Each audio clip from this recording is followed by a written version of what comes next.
नमस्कार दर्शक मित्रों, भारतीय रिजर्व बैंक अपनी सेंट्रल बैंक एणे पोतानो वार्षिक अहवाल 2019-20 ना वर्ष माटेनो गईकाले जाहिर कर्यो। अने ज्यारे तमारा सेंट्रल बैंकर देशनी मध्यस्थ बैंक एनो वार्षिक अहवाल जाहिर करे त्यारे स्वाभाविक रीते जेनी साथे जोड़ायेली केटलीक उत्कंठाओ होय छे, केटलीक अपेक्षाओ होय छे अने केटलीक आकांक्षाओ होय छे। आ उत्कंठाओ, अपेक्षाओ अने आकांक्षाओ केटली हद सुधी सफल थई अने क्यां ए अपेक्षित माहिती आपवामां अथवा तो अपेक्षित माहितीने अपेक्षित रीते रजू करवामां निष्फळ गई तेनी चर्चा आपणे करवानी छे। आ चर्चा अगत्यनी એટલા માટે છે કે रिजर्व बैंक ऑफ इंडियानो वार्षिक अहवाल छे अने એટલે देशनी अर्थव्यवस्थाने लगती बाबतो अंगे आनाथी वधारे आधारभूत बीजुं कोई डॉक्यूमेंट होई शके नहीं। दर्शक मित्रों, अत्यारे अर्थतंत्रनी स्थिति बदथी बदतर तरफ जई रही है। ते समये नाणाकीय वर्ष 2019-20 माटेनो वार्षिक अहवाल भारतीय रिजर्व बैंक द्वारा रजू करायेलो छे। जेनी आतुरताथी राह जोवाई रही हती ते जीडीपी विकास दर अंगेनो अंदाज आ वखते रिजर्व बैंक ऑफ इंडिया पोताना अहवालमां रजू कर्यो नथी। हवे भारत में जीडीपी अंगे एप्रिल थी जून सुधीना त्रैमासिक गाळाना आंकड़ा भारतीय रिजर्व बैंक द्वारा 31 ऑगस्टे जाहिर थशे त्यां सुधी राह जोवानी रही अने ए गाळो बहु दूर नथी, तारीख बहु दूर नथी, एटले कदाच आ अहेवालमां जीडीपी ने लगती बाबतो एना आंकड़ा रजू न कर्या होय तो एनाथी बहु लांबो समय राह जोवो पड़े अथवा तो असंदिग्धता रहे तेवुं बनवानी शक्यता नथी। એટલે એને બહુ વધારે મહત્વની વાત ગણવાનું મને ઉચિત લાગતું નથી।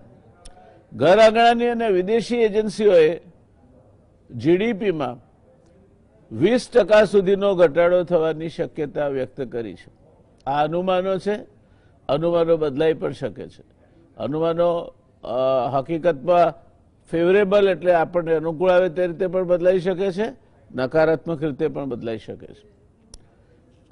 અત્યારે જે આપણી ચર્ચા માટેની પેનલ છે, જે વિદ્વાન અર્થશાસ્ત્રીઓ અને ફિનાન્શિયલ મેનેજમેન્ટના નિષ્ણાત જે આપણી પેનલ પર છે એમાંના સૌથી વરિષ્ઠ સભ્ય અને આ દેશના અને આંતરરાષ્ટ્રીય ખ્યાતિ પ્રાપ્ત વરિષ્ઠ અર્થશાસ્ત્રી આઈઆઈએમના પૂર્વ ડિરેક્ટર બકુલભાઈ ધોળકિયાએ અગાઉની જીએસટી ઉપરની ચર્ચામાં એવું જણાવ્યું હતું કે આઝાદી પછીના ઇતિહાસમાં પહેલીવાર નોમિનલ જીડીપી એટલે કે ફુગાવા સામે એડજસ્ટ અથવા સરભર ન થયો હોય તેવો જીડીપી નકારાત્મક રહેશે। આ એક વિશિષ્ટ ઘટના ગણી શકાય કારણ કે આઝાદી પછીના ઇતિહાસમાં પહેલીવાર ઘટવાની છે। બીજી મોટી ખબર એ છે કે 2019માં પેલી ગુલાબી મનમોહક 2000 રૂપિયાની કિંમતવાળી નોટ છાપવામાં આવી, નવી નક્કોર રંગ ગુલાબી, ફૂલ ગુલાબી બજારમાં આવી ગઈ। દેશમાં બેંકોના એટીએમમાંથી હવે આ 2000ની નોટ ગાયબ થઈ રહી છે। કારણ ભારત સરકાર જાણે, રિઝર્વ બેંક જાણે, પણ હકીકતો નીચે પ્રમાણે છે। 2018ના અંતમાં 33,632 લાખ 2000ની નોટો સર્ક્યુલેશનમાં હતી। માર્ચ 2019માં એ ઘટીને 32,910 લાખ થઈ। માર્ચ 2020ના અંત સુધીમાં ચલણી નોટોમાં 2000ની નોટોનો હિસ્સો માત્ર 2.4% રહ્યો। એટલે ચલણી નોટોમાં જે નોટો ચલણમાં છે 1000, 500 એમ જે નોટો ચલણમાં છે એમાં 2018માં આ ગુલાબી 2000 રૂપિયાવાળી નોટનો ફાળો સંખ્યાની દ્રષ્ટિએ 3.3% હતો। 2019માં એ ઘટીને 3% થયો અને 2020માં એ 2.4% થયો. આ સંખ્યાની વાત થઈ. નોટની સંખ્યા પરથી નોટની કિંમત ના કાઢી શકાય. એટલે મૂલ્યની દ્રષ્ટિએ જોઈએ તો માર્ચ 2018માં 37.3%, માર્ચ 2019માં ઘટીને 31.2% અને માર્ચ 2020માં માત્ર 22.6% મૂલ્ય એ 2000ની નોટોમાં સંગ્રહાયેલું છે. એટલે મૂલ્યમાં ધરખમ ઘટાડો થયો છે છેલ્લા 3 વર્ષ દરમિયાન. અને એ આપણને જાણે અજાણે એમ વિચારવા પ્રેરે છે કે આ 2000ની નોટ ધીરે ધીરે ગાયબ થઈ રહી છે. બેંકો સાથેના છેતરપિંડી અંગેના સમાચાર ખરેખર ચોંકાવેવા છે. બેંક એ અર્થવ્યવસ્થાનો આધાર સ્તંભ છે. સામાન્ય માણસ પોતાના બેંકમાં પોતાની મૂડી સલામત માને છે.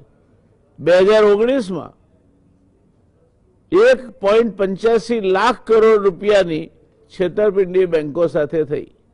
2018-19માં જે થઈ તે છેતરપિંડી એમાં 28%નો જબરજસ્ત વધારો થયો.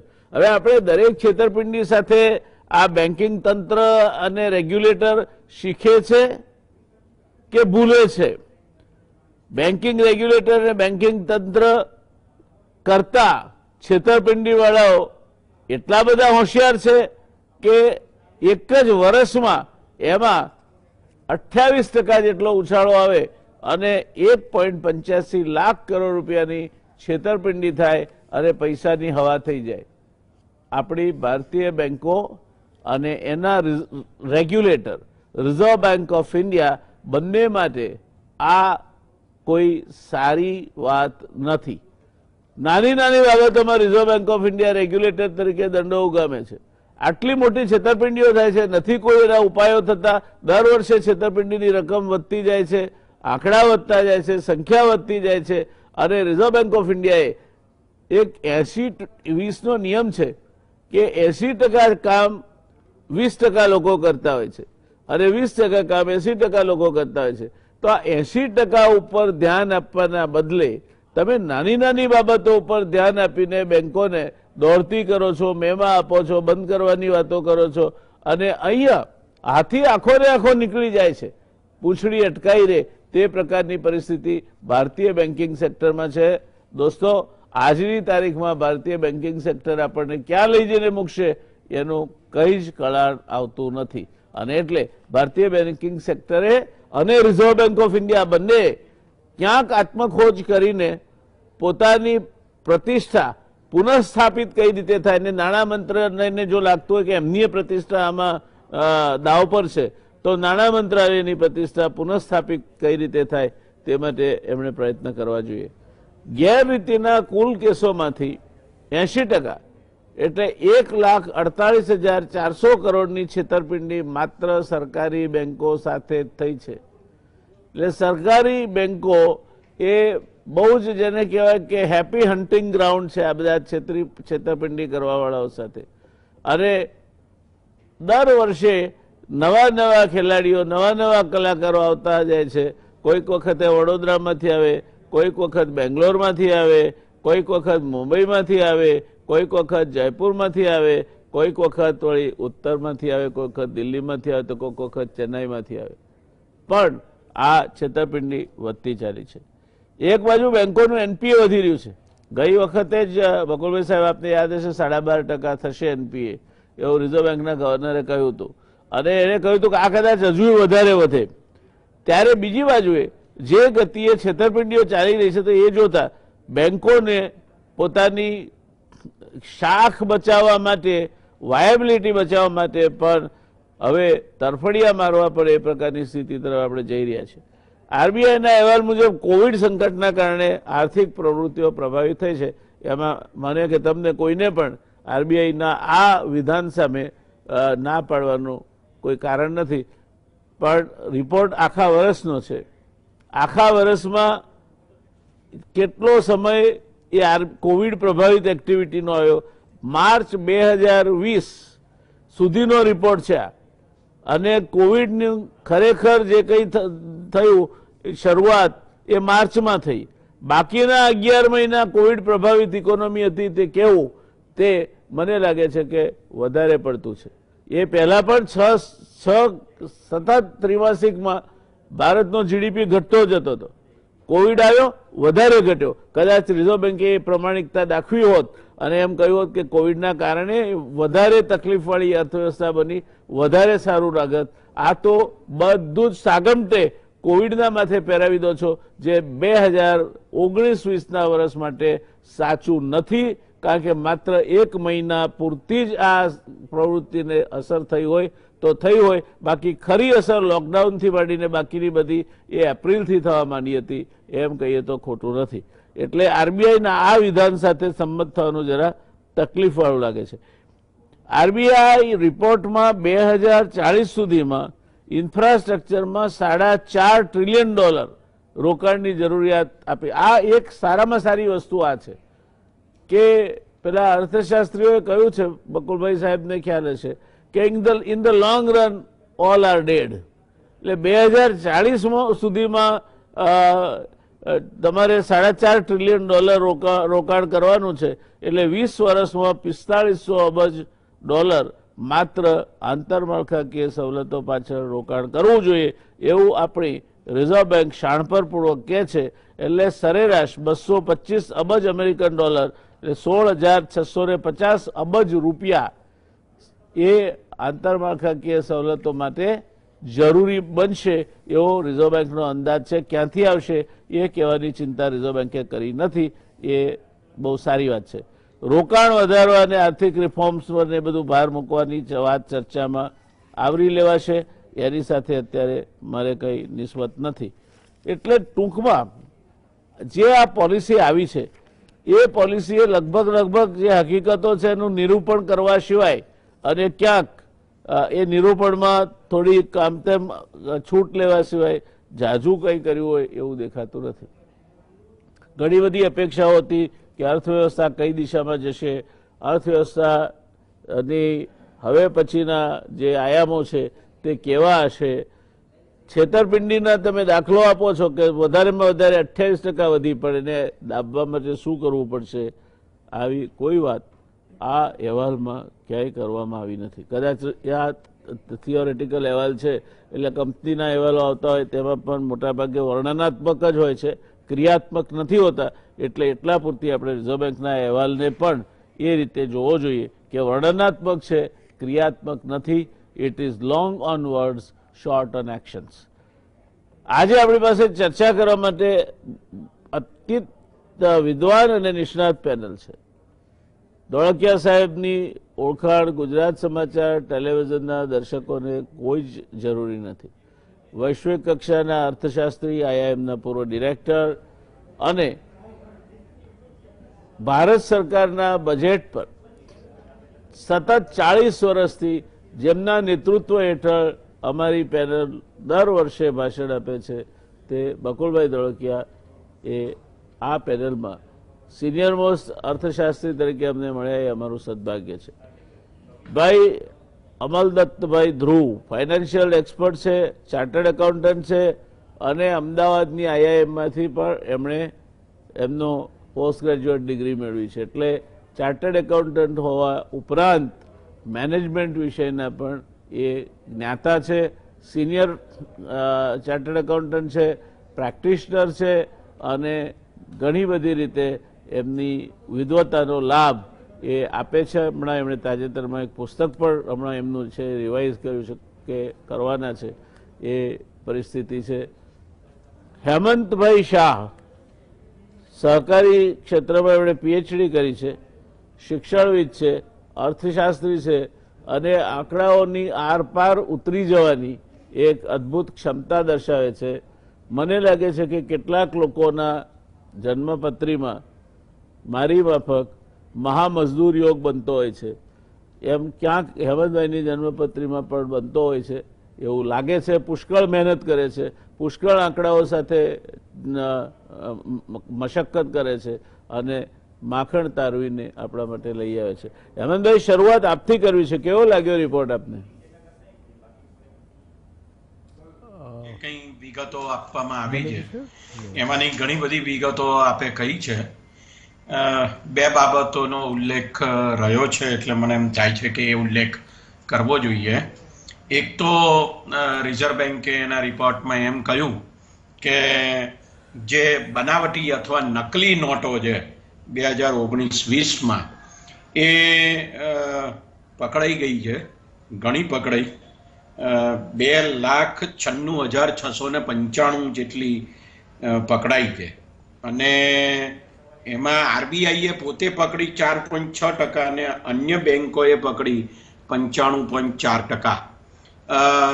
જો દર્શક મિત્રોને યાદ હોય તો વડાપ્રધાને જ્યારે 8મી નવેમ્બર 2016ના રોજ એમ કહેલું કે આ નોટો ગઈ જૂની, હવે નવી નોટો આવશે, નોટબંધી કરી. એ વખતે નકલી નોટોને ડામવા માટેનો ઉદ્દેશ જાહેર કરવામાં આવ્યો હતો. મને એવું લાગે છે કે આ ઉદ્દેશ પાર નથી પડ્યો. એ આ આંકડા ઉપરથી સાબિત થાય છે. 16-17માં 37.5% વધી હતી આવી નકલી નોટો પકડવાની. 17-18માં તો 151.2%, 18-19માં 28.7% અને ગયા વર્ષે 144.6% જેટલી વધારે નકલી નોટો પકડાઈ છે. એટલે નોટબંધીનો એક મહત્વનો ઉદ્દેશ એ પાર નથી પડ્યો. લોકો નકલી નોટો છાપવાના રસ્તા શોધી લે છે એમ આપણે આમાંથી કહી શકીએ. રિઝર્વ બેન્કે એક બીજો અગત્યનો મુદ્દો એના અહેવાલમાં કહ્યો છે અને તે એ છે કે જે કન્ઝ્યુમર કોન્ફિડન્સ સર્વે કરે છે એ સૌથી નીચો અત્યારે ગયો છે અને એમાં એમણે એમ કહ્યું છે કે ગ્રાહકોનું જે વર્તન છે એ વર્તન જ અત્યારે સૌથી વધારે મહત્વનું બન્યું છે. હું બહુ વિગતોમાં અત્યારે જતો નથી, પણ જેને બિહેવિયરલ ઇકોનોમિક્સ કહેવામાં આવે છે એનો ઉલ્લેખ આગલા સર્વેમાં કરવામાં આવ્યો હતો અને એ સ્વચ્છતા મિશનના સંદર્ભમાં કરવામાં આવ્યો હતો. હું એની બહુ વિગતોમાં જતો નથી, પણ કહેવાનો મુદ્દો એ છે કે ગ્રાહકોનું વર્તન એ અત્યારે કોરોના મહામારીના સંદર્ભમાં બદલાયું છે અને માટે માંગ ઘટી છે બજારમાં, એમ રિઝર્વ બેન્ક એના પોતાના અહેવાલમાં કહે છે. હવે શું કરવાનું? રિઝર્વ બેન્ક એનું પ્રિસ્ક્રિપ્શન આપે છે. એવું કહે છે કે જુલાઈ સપ્ટેમ્બરના બીજા ત્રિમાસિક ગાળામાં પણ આ વર્ષે મંદીનું વાતાવરણ રહેશે કારણ કે માંગ ઊભી નહીં થાય લોકોમાંથી. તો એનું પ્રિસ્ક્રિપ્શન એને એમ આપ્યું છે કે સરકારે માંગ ઊભી કરવા માટે ખર્ચ કરવું જોઈએ. આવું એને બહુ સ્પષ્ટપણે કહ્યું છે અને એણે 5 ક્ષેત્રો પણ બતાવ્યા છે કે જે ક્ષેત્રોમાં માંગ ઘટી ગઈ છે. એક ટ્રાન્સપોર્ટેશન છે, બીજું હોટેલ ઇન્ડસ્ટ્રી છે, એટલે હોસ્પિટાલિટી ઇન્ડસ્ટ્રી છે, મનોરંજન રિક્રિએશન અને કલ્ચરલ એક્ટિવિટીઝ. આ બધામાં માંગ ઘટી ગઈ છે અને એ જે માંગ ઘટી ગઈ છે ઊભી કરવાને માટેના પ્રયત્નો કરવાની આવશ્યકતા છે. બહુ ઝડપથી આ બધું થઈ જાય એવી હવે શક્યતાઓ નથી. માની લો કે 25મી માર્ચે જે લોકડાઉન જાહેર થયું એટલે 24મી માર્ચની રાતના 12 વાગ્યા સુધી જે પરિસ્થિતિ હતી એક નોર્મલ પરિસ્થિતિ, એવી નોર્મલ પરિસ્થિતિ આવતીકાલથી આવી જાય તો પણ અર્થતંત્ર બહુ ઝડપથી સુધરી જાય એવી કોઈ શક્યતાઓ દેખાતી નથી. એ રિઝર્વ બેન્કના પોતાના રિપોર્ટમાં બહુ સ્વાભાવિકપણે દેખાય છે. એટલે માની લો કે 6 મહિનાની પરિસ્થિતિ હવેના જે 6 મહિના આવે છે ઓક્ટોબરથી શરૂ થાય તેમાં, તો એ 6 મહિના નોર્મલ રહે જેવા પહેલા હતા એવા, તો પણ પરિસ્થિતિ અત્યંત ગંભીર રહેશે અને જીડીપીનો વૃદ્ધિ દર નકારાત્મક રહેશે એમ આ રિપોર્ટ કહે છે.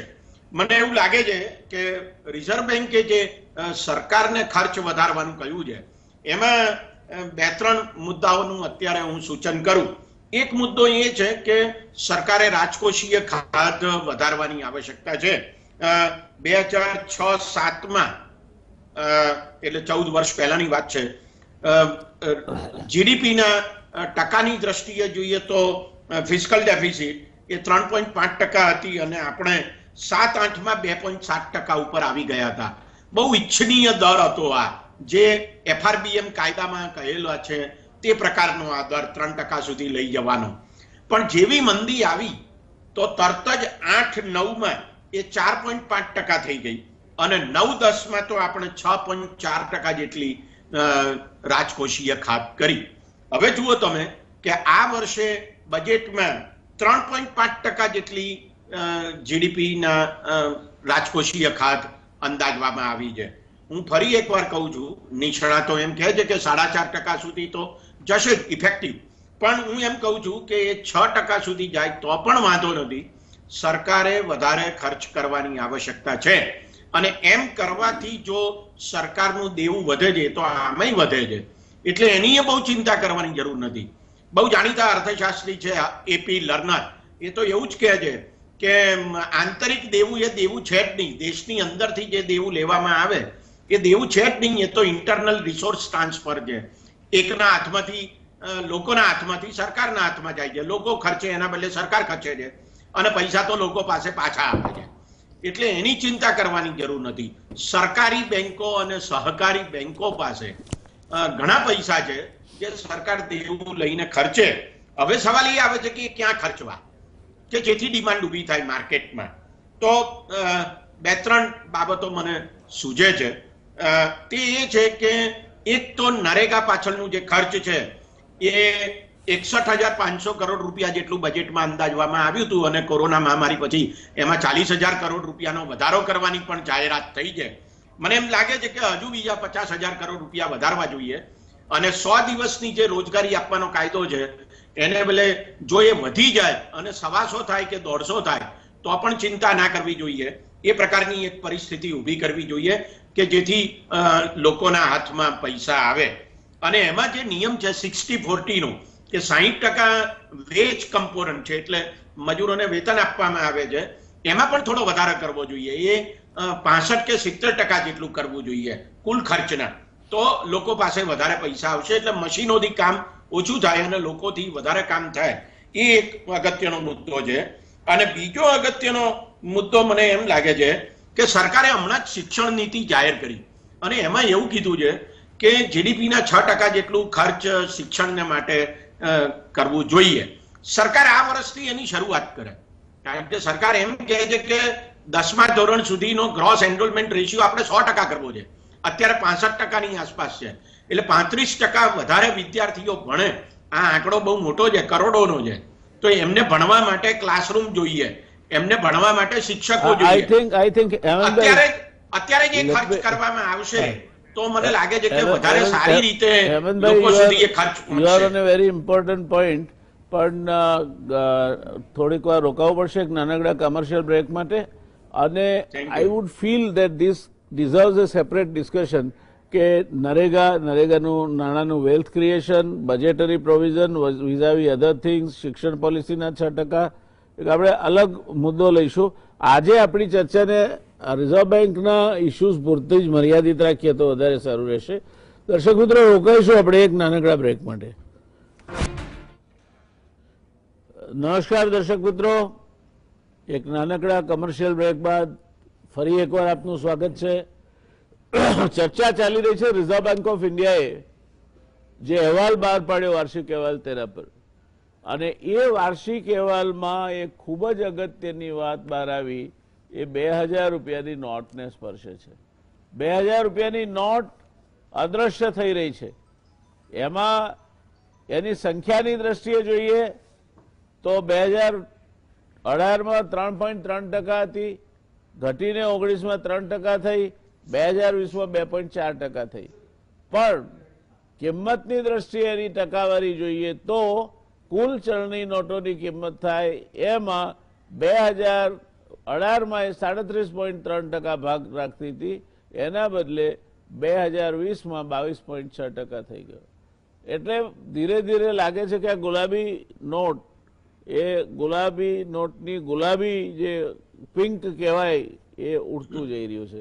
બકુલભાઈ સાહેબને પૂછીશું આપણે કે આ આખી જે ઘટના છે ને આપ કઈ રીતે જુઓ છો? આ જે રિપોર્ટ, રિઝર્વ બેંકના રિપોર્ટમાં જે આ ફેક્ચ્યુઅલ પોઝિશન જણાવવામાં આવી એનું ઘણું મહત્વ છે. એમાં સૌથી મોટી વાત એ છે કે જ્યારે આપણે અર્થતંત્રની જીડીપીની સાથે મની સપ્લાયને કમ્પેર કરીએ ત્યારે traditionally economists talk about the stock of money and velocity of money, the velocity of circulation. હવે આપણા અર્થતંત્રમાં જે જાતના સ્ટ્રક્ચરલ ચેન્જીસ છેલ્લા 2-3 વર્ષમાં થયા છે એમાં 2000 રૂપિયાની નોટોની velocity of circulation is the lowest. એટલે એની વેલોસિટી ઓફ સર્ક્યુલેશન નથી. આજે તમે માર્કેટમાં જાઓ તો તમને ઇઝીલી 2000ની નોટો માર્કેટમાં ફરતી જોવા મળશે નહીં. અને એટલે જે નોટો વધારે વપરાય છે એ 500 રૂપિયાની, 200 રૂપિયાની, 100 રૂપિયાની નોટોનો વપરાશ વધારે છે. એટલે નેચરલી રિઝર્વ બેન્કે એની પ્રિન્ટિંગ વધારે કર્યું છે અને 2000ની નોટનું પ્રિન્ટિંગ જ આખા વર્ષમાં 2019-20માં એક પણ નોટ છપાઈ નથી, એ આરબીઆઈએ કહી દીધું. હવે નોટોની છપાઈ ચાલુ છે અને 2000ની નોટો છપાઈ જ નથી, તો સંખ્યામાં 2000ની નોટ ઘટે અને વેલ્યુમાં 2000ની એક નોટ એટલે 500 રૂપિયાની 4 નોટ થઈ. સો ધેરફોર આ 2000ની નોટોની વેલ્યુ એની એ જ રહી સ્ટોક અને એની વેલોસિટી ઘટી. એટલે એને કારણે થઈને ટ્રાન્ઝેક્શનના પ્રપોર્શન તરીકે એનું અને આ સિગ્નિફિકન્ટ છે. 37%થી 22% એટલે 15%નો ઘટાડો એની અંદર થઈ ગયો છે. આ નેચરલ વસ્તુ છે, આમાં કંઈ પણ. હું દર્શક મિત્રોને એક મહત્વની વાત કહેવા માંગીશ કે આનો અર્થ એ નથી કે 2000 રૂપિયાની નોટ બંધ થઈ જવાની છે. સો મહેરબાની કરીને આમાં પેનિક થવાની જરૂર નથી. This does not mean that 2000 રૂપીસની નોટ ડિમોનેટાઇઝ થશે.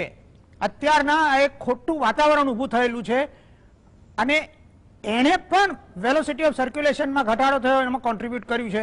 But that is not, I don't think that is the matter of fact. કાલે ઉઠીને જો 2000 રૂપિયાની નોટોની ડિમાન્ડ વધશે તો રિઝર્વ બેન્ક એને ફરીથી પ્રિન્ટ કરવાનું ચાલુ કરશે. It's a demand supply mechanism. So therefore there is no need to worry about it કે ભાઈ આપણા ઘરમાં 2000ની નોટ પડી હોય તો સૌથી પહેલા કાઢી નાખો. એ રીતે વિચારવાની જરૂર નથી. બીજું વાત સાહેબ કે રિઝર્વ બેન્કના રિપોર્ટમાં જે સૌથી મહત્વની વાત કહેવામાં આવી છે તે એ છે કે સી આરબીઆઈનો report is a report on the state of the economy. અને સ્ટેટ ઓફ ધ ઇકોનોમી એટલે એના જુદા જુદા પાસાઓ. હવે એમાંથી ઘણા બધા પાસાઓ મહત્વના છે, પરંતુ આ જે 5-6 સેક્ટર એમણે આઈડેન્ટિફાય કર્યા, હોસ્પિટાલિટી, રેસ્ટોરન્ટ્સ, હોટેલ્સ, પછી રિટેલ, ટ્રાન્સપોર્ટેશન જેમાં એર ટ્રાન્સપોર્ટ પણ આવી જાય, અને એન્ટરટેઇનમેન્ટ, આ બધા સેક્ટરની અંદર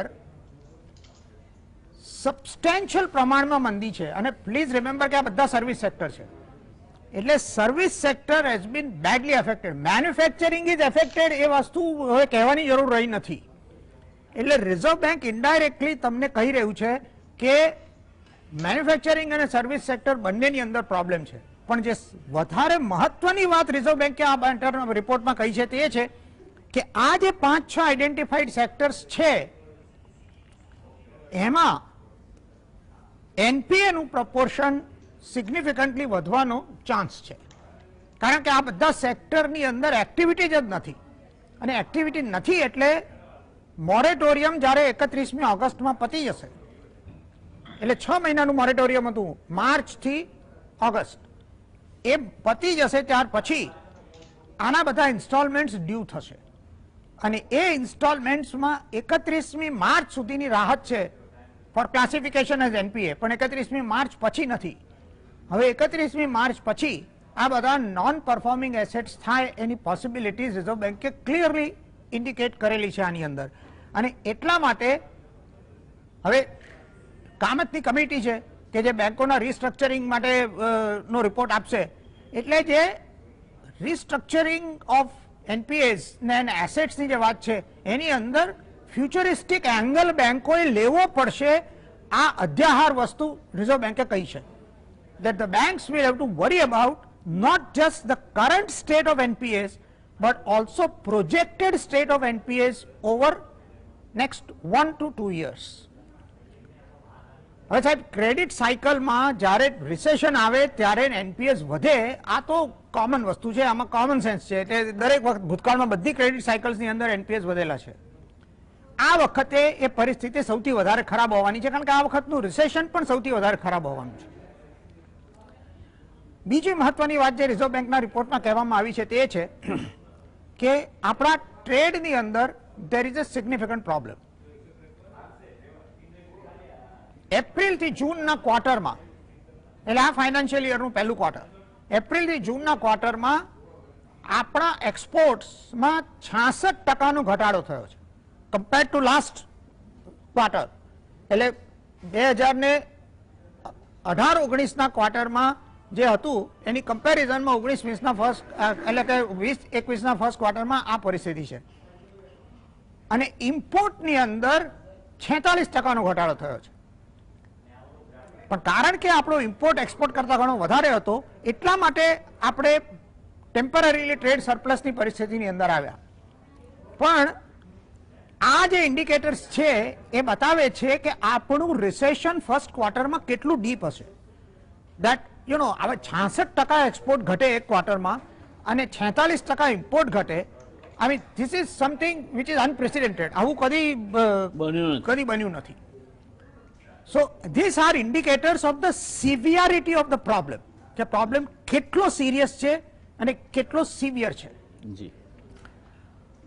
બીજી એક મહત્વની વાત કે કોવિડની ઇમ્પેક્ટ ઇકોનોમી ઉપર, વિથ ડ્યુ એપોલોજીસ સર, આ આરબીઆઈ નો રિપોર્ટ છે that covers the period from 1st July to 30th June. It does not cover the period from 1st April to 31st March. RBI નો રિપોર્ટ ટ્રેડિશનલી આરબીઆઈ સ્થપાઈ ત્યારથી agricultural યરની cycle follow કરે છે, કારણ કે એ વખતે આપણે ખેતી પ્રધાન દેશ હતા. એ સ્ટ્રક્ચર આરબીઆઈ નું છેલ્લા 40 વર્ષમાં બદલાયું નથી. જ્યારે આ બન્યું ત્યારે ખેતી વોઝ કોન્ટ્રીબ્યુટિંગ 2/3 ઓફ ધ જીડીપી. આજે ખેતી 15% છે. લોજિકલી સિંક્રોનાઇઝેશન કરવા માટે એપ્રિલથી માર્ચ આરબીઆઈએ એડોપ્ટ કરવું જોઈએ એવા સજેશન ઘણીવાર થયા છે, પણ હજી સુધી એનો અમલ થયો નથી. So RBI annual report refers to this, અને એ રિપોર્ટમાં કહેવામાં આવે છે કે ભાઈ this is from July to June. એટલા માટે સાહેબ આ રિપોર્ટમાં માર્ચ, એપ્રિલ, મે અને જૂન 4 મહિનાનો ગાળો કોવિડની ઇમ્પેક્ટ વાળો છે. એટલે it represent 1/3 of the period, not 1 month. અને એટલા માટે આરબીઆઈ જસ્ટિફાઈડ ઇન સેઇંગ કે ભાઈ કોવિડ હેઝ એફેક્ટેડ ધી. બીજી વાત કે ધેરફોર જ્યારે આરબીઆઈ જીડીપી ગ્રોથની વાત કરે ત્યારે એ જુલાઈથી જૂનના પીરિયડની વાત કરે, એટલે આમે તે પહેલાની સાથે કમ્પેરેબલ ના હોય. સો fiscal parameters relate to financial year, but real economy parameters relate to this. એટલે આ એક વસ્તુ સમજવા જેવી છે. હવે બીજી સૌથી મહત્વની વાત, અને જે રિઝર્વ બેંકે સ્પષ્ટતાથી કહી, એ ફ્રોડને લગતી કે જે ભાઈ બેન્કિંગ જે ફ્રોડ્સ થયા છે તે. હવે એમાં પણ એક વાત I would like to highlight કે ફ્રોડમાં તો આમાં એવું છે કે છીંડે ચડ્યો હોય ચોર, પણ એ પકડાય તો ચોર કહેવાય ને. હવે ફ્રોડ જ્યારે આઈડેન્ટિફાય થાય ત્યારે ફ્રોડ. હવે અત્યારના એકચ્યુઅલી બેન્કિંગ સિસ્ટમમાં ફ્રોડનું પ્રમાણ કેટલું છે તે કોઈને ખબર નથી, પણ એ જેટલા પકડાયા તે. હવે પંજાબ નેશનલ બેંકના એક મેનેજરિયલ સ્ટાફે હિંમત ના બતાવી હોત તો નીરવ મોદીનું કૌભાંડ કદી જિંદગીમાં પકડાતો જ નહીં. સો એવી રીતે વિસલ બ્લોઅર બેંકોની અંદર કેટલી હદ સુધી ક્ષમતા, એટલે વન પોસિબિલિટી ઇઝ કે એક્ટિવિઝમ આના વિશે વધ્યું છે અને એટલે ફ્રોડ ડિટેક્ટ થઈ અને પકડાવાનું પ્રપોર્શન વધ્યું છે. હવે જો એ થાય તો ફ્રોડમાં વધારો થયો છે એવો એનો અર્થ ના થાય. એનો અર્થ એ થાય કે ફ્રોડના આઈડેન્ટિફિકેશનમાં વધારો થયો છે, અને ધેરફોર તમને 28% ગ્રોથ લાગે, પણ actually phenomenon તો હોય જ. That symptom was there. Only thing is that you are now more proactive in identifying it. Thank you sir. હવે મને લાગે છે કે બેંકોએ વિસલ બ્લોઅર પોલિસીસ ને સ્ટ્રેન્થન કરવાની જરૂર છે. અને એને એન્કરેજ કરવાની જરૂર છે. અને ખાસ કરીને પબ્લિક સેક્ટર બેંક્સની અંદર હવે ઘણા બધા પબ્લિક સેક્ટરના નિયમો જે સીવીસી છે ને બધું છે, પણ આ જે વિસલ બ્લોઅર પોલિસી છે બેંકોની અંદર, એ I think whistle blower policy is working much more effectively in private sector as compared to public sector. Private sector may have a different method of dealing with whistleblower problem, but they do deal with it. I think it is high time that the public sector does the same thing. Thank you. Yes, I stand corrected. It clearly went out of my mind. Period નો જે આપે સુધારો કર્યો વાત બિલકુલ સાચી છે અને it has put the entire discussion in correct focus. આ ચર્ચા સાથે અમલભાઈ તમારી પાસે આવું છે. 12.5% એનપીએ ફ્રોડમાં 28%ના વધારા સાથે ગણીએ કે નહીં ગણીએ તો પણ 1,80,000 કરોડ કરતા વધારે ફ્રોડ, અને હજુ આ એનપીએ વધશે જે ધોળકિયા સાહેબે કહ્યું તે પ્રમાણે, કારણ કે જે ડ્યુ થશે અને ભરી નહીં શકાય એટલે જે કાગળ પર મોરેટોરિયમ આપ્યું છે, that moratorium will also go away and you will have, rightly so, Reserve Bank of India's governor at that time also said that it might go beyond 12.5% and maybe 15%. એટલે 15% આ જશે. ફ્રોડ ના ટકાવારી આપણે 1,80,000 કરોડ પૂરતી મર્યાદિત રાખીએ. Do you think that our banking sector is heading towards a crisis? Banking sector certainly is heading towards a crisis. But they've identified the area. NPA ઉપર ઘણા વખતથી એ લોકોએ ભાર મૂક્યો છે. ફ્રોડ ડિટેક્શન ઉપર ઘણા વખતથી ભાર મૂક્યો છે. એટલે બેન્કિંગ મેથોડોલોજીની અંદર હવે કે બીજું કંઈ ખાસ જે એમણે પેરામીટર્સ છે એને લોકો ટાઈટ કરશે એ સિવાય બીજું કંઈ ખાસ રહેતું નથી. પણ લોન આપતી વખતે જે તકેદારી લેવી જોઈએ એ તકેદારીની અંદર વધારો એ લોકોએ કરવો પડશે. બેન્કિંગ સેક્ટર ક્રાઇસિસમાં જાય પણ એ ક્યારે જાય? કારણ કે મની ઇઝ ધી આઉટકમ. તમારી ઇકોનોમીની અંદર જો ફ્યુલ નહીં હોય તો તમારી બેંકોએ સફર કરવાનું આવશે જ. ઇટ ઇઝ વેરી ક્લિયર કે સપ્ટેમ્બર મહિના પછી જ્યારે 2 ઇન્સ્ટોલમેન્ટો તમારે પે કરવાના આવશે ત્યારે એનપીએની અંદર ખૂબ મોટો વધારો આવવાનો છે. આજે સુપ્રીમ કોર્ટે પણ ગવર્મેન્ટને તાકીદ કરી છે કે સપ્ટેમ્બર પહેલા તમે જણાવો કે તમે બેન્કિંગની અંદર કયા તમે પૈસા ચૂકવી આપવાના છો કે ક્યાંથી આવવાના છે. એટલે એની અંદર ચોક્કસ એ લોકોએ વિચારવું પડશે. રિઝર્વ બેંક ઓફ ઇન્ડિયાએ 4 કે 5 સેક્ટરો તો અત્યારથી કહી દીધા છે કે આ લોકો તો એમના ડ્યુ પે નહીં કરે, એમાં જરા પણ નવાઈ અમને નહીં લાગે, એટલે તમે લોકો અત્યારથી તૈયાર થઈ જાઓ. એટલે એ પ્રમાણે બેન્કિંગ સેક્ટર સ્ટેપ્સ લઈ રહ્યું છે. પણ મુખ્ય મુદ્દો એ છે કે તમારી ઇકોનોમી ઊભી થતી નથી. It has virtually gone into a coma. જ્યારે તમારા એક્સપોર્ટ ઘટ્યા છે, તમારો ઇમ્પોર્ટ ઘટ્યો છે. રિઝર્વ બેંક પણ કહે છે, હું કોઈ રિઝર્વ બેંક પણ કહે છે, બીજા બધા તો કહેતા આવ્યા જ છે કે માર્કેટની અંદર ડિમાન્ડ નથી. એ સંજોગોની અંદર બેન્કિંગ પર અસર ચોક્કસ થવાની, અને એ અસર જ્યારે થશે ત્યારે બેંકો તમારી જે તમે ડિપોઝિટો મૂકી છે એ ડિપોઝિટને કેટલી સુવિધાથી ઓનર કરી શકશે, એક બીજો સવાલ આવીને ઊભો રહેવાનો. આ 2,000 રૂપિયાની જે નોટની જે વાત ચાલી રહી છે તો ખરેખર તો 2,000 રૂપિયા જેટલા મોટા ડિનોમિનેશનની આટલી બધી નોટો શરૂઆતમાં પ્રિન્ટ કરવાની જ જરૂર નહોતી. હવે કહે છે કે અમે લોકો પ્રિન્ટ કરતા નથી અને સર્ક્યુલેશનમાં નથી. એનો અર્થ એ થયો કે એનો ઉપયોગ નથી અને ભરાવો થઈ રહ્યો હોર્ડિંગમાં છે, એટલે હોર્ડિંગમાં છે. અને એટલા માટે જો એનું કોઈ જુદી રીતે કે આ જ રીતે ડિમોનેટાઇઝેશન આવે તો મને નવી નહીં લાગે. બકુલભાઈ માફ કરજો પણ I fear something different. I also have the same view કે આ 2,000ની નોટની પહેલી વાત તો એ કે જ્યારે તમે નક્કી કર્યું કે આટલી નોટો છાપવી છે ત્યારે તમારી પાસે એની ગણતરી હશે. હવે વેલોસિટી તમે કાઢો ને ઘટી ગઈ છે, તે પહેલા ક્યાં તમને ખબર નહોતી પડી? તમે 1000ની નોટ બંધ કરી, 500 ને 200ની નોટો વધારે ચલણમાં ફરતી થઈ. આપની વાત સાથે મહદઅંશે હું સંમત થાઉં છું કે 2000 રૂપિયાની નોટ એ મોટા ભાગે, એટલે હવેની જે સૂચનાઓ છે બેંકોને કે એમની પાસે જે 2000ની નોટ આવે ભરણામાં, તો રિપોર્ટ કરો. એ નહીં, એ રિઝર્વ બેંકને મોકલી આપવાની. એ should not go back into the circulation. these are the instructions passed on to the bank કે તમારે 2000ની નોટ પાછી પેમેન્ટમાં કે એમાં નહીં જવા દે, એ પાછી રિઝર્વ બેંકને મોકલી આપો. એટલે ચિંતા તો છે દર્શક મિત્રો. અને હેમંતભાઈ, તમારી પાસે આવું પહેલા મને એ જાણવું છે કે આ આપણું બેન્કિંગ તંત્ર, અને કોઈ પણ પક્ષની સરકાર હોય, આપણે કોઈ પોલિટિક્સ નથી ડિસ્કસ કરતા, પણ હર્ષદ મહેતાથી આ જ વાત ચાલે છે. હર્ષદ મહેતાનું ફ્રોડ થયું, આ જ વાત, બેંકો હવે સતર્ક થઈ જશે ને આમ થઈ જશે ને તેમ થઈ જશે. ફ્રોડ વધતા ગયા. કેતન પારેખ આવ્યા, કેતન પારેખે માધવપુરા બેંકની મસ્તીથી સત્યાનાશી કરી નાખી. ત્યાર પછી નીરવ મોદી આવ્યા, અને સાંડેસરા બ્રધર્સ આવ્યા, અને આપણા વિજયભાઈ માલ્યા આવ્યા, અને આ બેંકો સુધરતી જ નથી.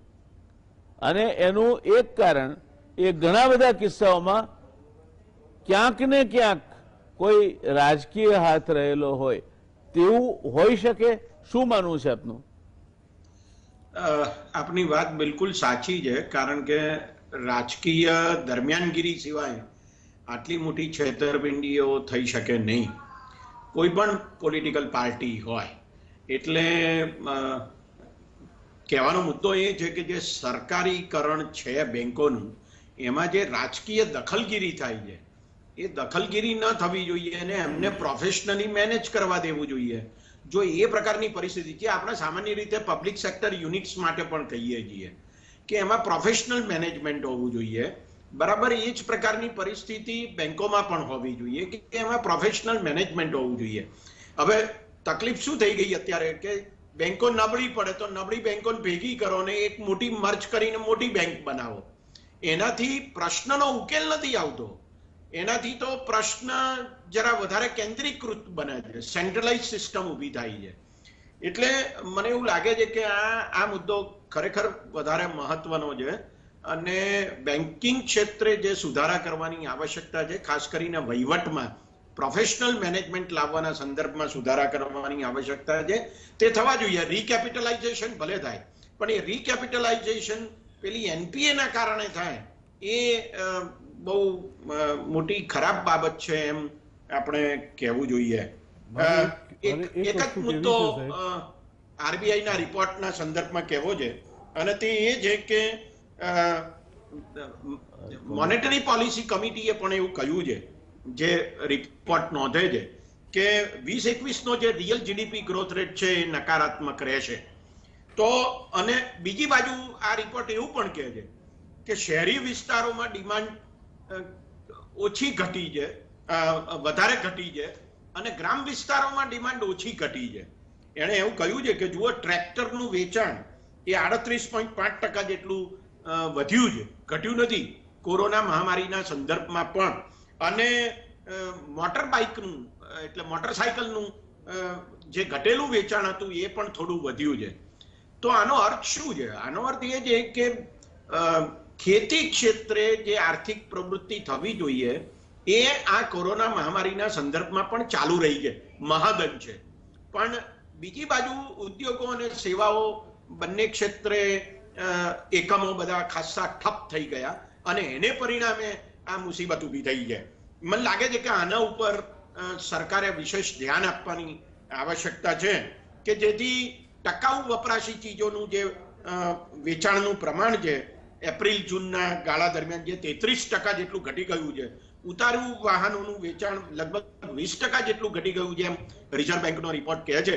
તો એના સંદર્ભમાં સરકારે વિશેષ પગલાં લેવાની આવશ્યકતા છે, અથવા બેન્કિંગ સિસ્ટમે પણ વિશેષ પગલાં લેવાની આવશ્યકતા છે. બેંકે પોતે પણ એવું કહ્યું છે કે બેંક નોટ્સનો જે પુરવઠો છે એ 19-20માં 23.3% જેટલો ઘટી ગયો છે. હવે બેંક નોટ્સનો પુરવઠો એને હું વધારે વિગતોમાં નથી જતો, પણ આ જે સપ્લાય છે એ સપ્લાય ક્યાં ઘટ્યો છે અને કેવી રીતે ઘટ્યો છે એનું જો એનાલિસિસ એમણે વધારે સારી રીતે આપ્યું હોત તો મને લાગે છે કે સારું થાત, કારણ કે રેપો રેટ ઘટ્યા પછી પણ મની સપ્લાયમાં વધારો નથી થતો, લોકો પાસે ચલણી નાણું નથી આવતું, લોકો ધિરાણ માટે અને શું કહેવાય રોકાણ અને વપરાશ બંનેને માટે ધિરાણ ઓછું લે છે. એ કેવી રીતે વધે એના ઉપર વિશેષ ધ્યાન કેન્દ્રિત થવું જોઈએ એમ મને લાગે છે. Thank you. આપને કહેતા હતા મારે એક વસ્તુ ખાસ કહેવી હતી કે જ્યારે આપણે બેન્કિંગ શબ્દ વાપરીએ, કોઈ ફ્રોડ થાય તો બે હાથ વગર તાળી નથી પડતી.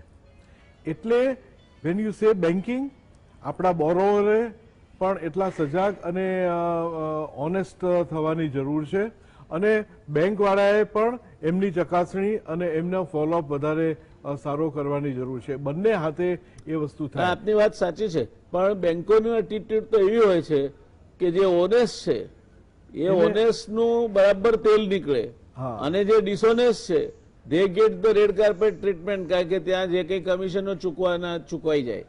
આખી પ્રથાની બરબાદીની શરૂઆત જનાર્દન પૂજારીએ જયારે લોન મેળા શરૂ કર્યા અને બેંકોના પૈસા એ સરકારના પૈસા છે અને એને મન ફાવે તેમ ઉડાવવાની સરકારને અધિકાર છે, એ પ્રથા જ્યારથી શરૂ થઈ આખી વ્યવસ્થા ત્યાંથી બદલાઈ. નેશનલાઇઝ બેંકો એટલે સરકારના હાથ નીચે કામ કરતી, સરકારના મરજી મુજબ કામ કરતી, અને મહદઅંશે હવે રાજકીય નિર્ણયોથી જેમની નિમણૂકો થાય છે એવા મેનેજિંગ ડિરેક્ટરો અને ચેરમેનો થકી ચાલતી વ્યવસ્થા છે.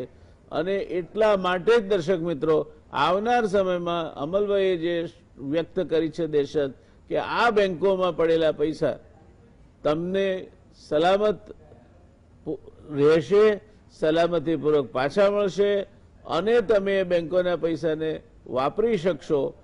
એ બધી બાબતોનો આધાર હવે પછી સરકાર અને રિઝર્વ બેંક ખરેખર શું અસરકારક પગલાં લે છે તેના પર રહેવાનું છે. બકુલભાઈ સાહેબ, closing remarks from you, 2 minutes. Thank you. I appreciate the time allocation.